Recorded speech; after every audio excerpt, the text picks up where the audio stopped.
उनको दिया जाए, उनकी राशि। मोदी जी की गारंटी के अंतर्गत जो महतारी वंदन शुरू किया गया है, हम चाहते उस नियम में संशोधन हो। उन्होंने अपनी बात रखी थी, गारंटी की, और प्रत्येक महिला को देने की बात थी, तो चुनाव के बाद वादों से क्यों मुकर गए?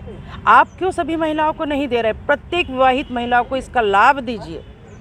साथ ही आपने जो एज क्राइटेरिया रख दिया है, 21 साल की विवाहित महिलाओं के शुरू किया है, तो जो 18 से 21 साल की हमारी बहनें हैं वो वंचित हो रही। आप वोट तो लेते हैं उनसे, फिर जब गारंटी की बात आती है, योजना की बात आती है, तो आप उसको कटौती कर रहे हैं। तो आप जो बात करते हैं वो बात को करके दिखाइए। प्रत्येक महिला को लाभ दीजिए इस योजना का।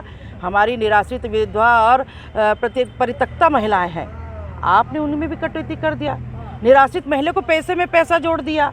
आप अलग से उनको 1000 विवाहित महिला का दीजिए ना, विधवा परित्यक्ता को अलग से दीजिए ना पैसा। आप निराश्रित से मत जोड़िए, उसको लाभ दीजिए। आप जो कहते हैं वो करके दिखाइए। हमारी सरकार जो कहती थी वो करके दिखाती थी। ये कांग्रेस की नीति है, लेकिन भाजपा की नीति हमेशा जुमलाबाजों से भरी होती है। ये जो कहते हैं वो करते नहीं है, सिर्फ कुछ लोगों को जुमला के तहत लाभ दिलाते, बाकी को छोड़ देते हैं।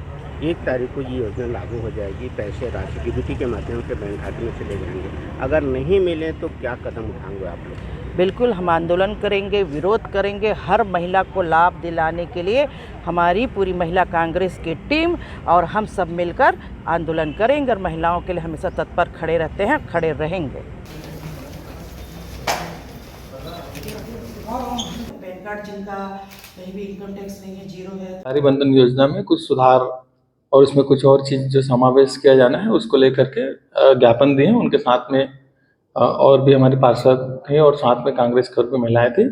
इनका ज्ञापन आज मुझे मिला है, मैं इसको शासन को भेजूंगा।